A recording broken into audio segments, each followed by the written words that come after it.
Like, constantly trying to fix me up with her friend Chicago. Everybody seems to think I should dump this town.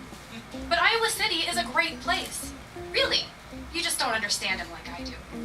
Take the landscape, for example. For those who say it's too flat and boring, you're just not trying hard enough. On a crisp fall day, a little bit of squinting makes West Campus look just like the Rockies, only with more drinking. Sort of like a Coors Light commercial. If you run through a soybean field with your eyes closed, it's almost like rushing the surf off the California coast. Just takes a little creativity. Or if that doesn't work, you can simply join the rest of the Iowa City population in staying good and drunk from September to November every year. Plus, Iowa City is way smart. Let me tell you, it's a damn good thing I moved here, because if I had to talk to one more person who didn't have a PhD in Asian World War II poetry, I was gonna lose it. I mean, where else do they let you pay off your parking tickets with a series of haikus? Talk about inspiring creativity. Then there are those who like to act like Iowa City isn't as great as other cultural cities of the world, like maybe New York or Amsterdam or even Austin. Please. We're every bit as ashamed of the rest of our state as Austin is.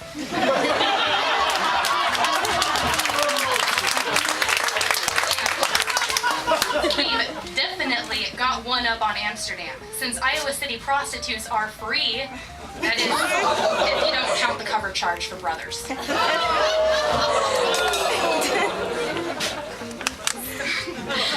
raise a toast to Iowa City, a great place to live. With a PBR in one hand and a copy of Atlas Shrugged in the other, you and Iowa City can have a long, happy relationship.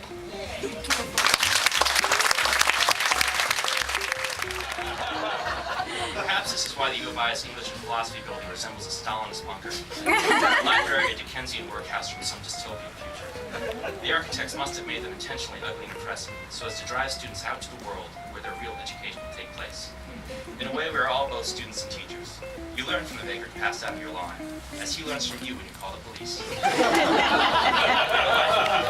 There are life lessons all around us, and some of them have legs. I guess what I'm getting at is Iowa City is an experience. A unique, sometimes excruciating, always interesting experience. What other Midwestern college town could have produced both Gilead and Rambo First Blood? Well, Madison, Grinnell, possible. But they didn't, and that's the point. So to sum it all up, the town is too stupid and depraved to be called a city of literature. But it's too intriguing to be called, as a friend of mine once dubbed it, an abattoir of dreams. What to call this sad, strange, stupid place then? Ah yes, Iowa City, abattoir of literature.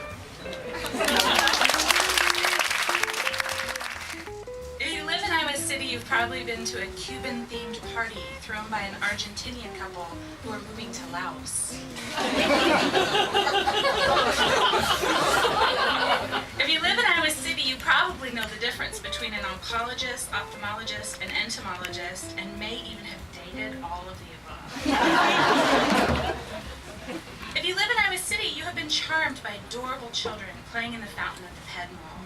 If you've lived in Iowa City long enough, you've been disturbed by what you saw after a 2-year-old used said fountain as if it were a bidet.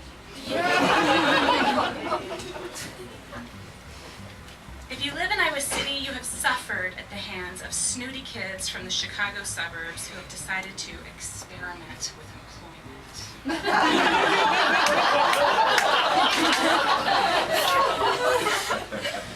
There are plenty of people in Iowa City who believe in past lives, but they didn't live in Iowa City in any of them. If you live in Iowa City, you are more likely to have experienced Reiki than robbery. If you live in Iowa City, it's likely that you know a poet, and you may even have been annoyed by one. It's possible that you have an opinion about the legacy of the language poets and the disadvantages of perfecting the voice of an extremely annoying narrator. If you are a parent in Iowa City, your child has friends with 2 mommies, and probably at least one friend who used to have 2 mommies, but now has 4. Your kid has been to yoga camp, puppet camp, shaman camp, and storm chasing camp, and is on the waiting list for philosophers of the Frankfurt School camp.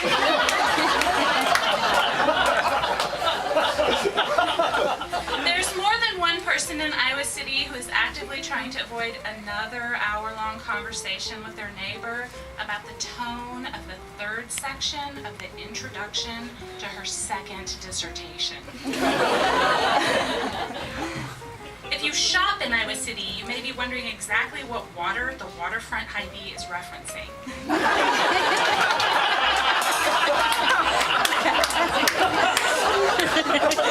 If you garden or practice yoga in Iowa City, you are very fortunate.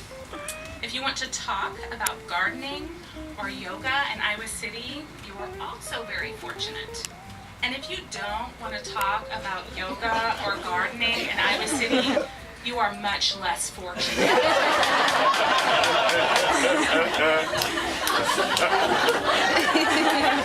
If you live in Iowa City, you very well may be accruing or paying back student loans, but that's not going to stop you from buying a $35 bottle of wine. The council is far too uptight. Our behaviors are sins. On their blacklist are begging and drinking. Shall they also add voting? Expand the tax base. A mirage they pursue brings more urban sprawl and more taxes for you. All lands to be filled as developers please. They get the TIFs, we the taxes and fees.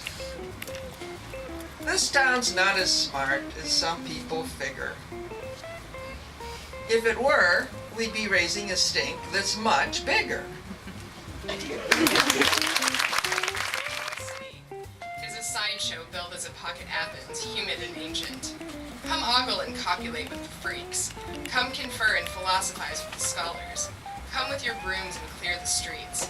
Leash up your children and dress them in polished wood clogs. We are moving in with the next thunderstorm. I've seen too much, it seems, and so my lovers become no more than faulty hitmen. I've seen Minerva's beloved owl holed up in a cigar box. I've seen Medusa's head used as a mop.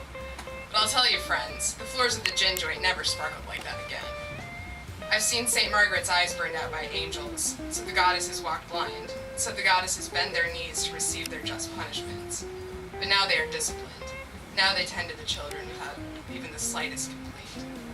This is my unfinished obituary. This is my living will. I intend to live. Though I am just a bumblebee freeing itself from a spider's web, I will still light your lopsided cigarettes, compatriots. Oh yes, I intend to live. This was my blue period. This was my misplaced apostrophe. I will drain hundreds more coffee urns. I will write on at least 1,000 more ATM receipts. I will endure many more frenetic mornings. And when I mutter manifest destinies on that train west, the doves will follow me there.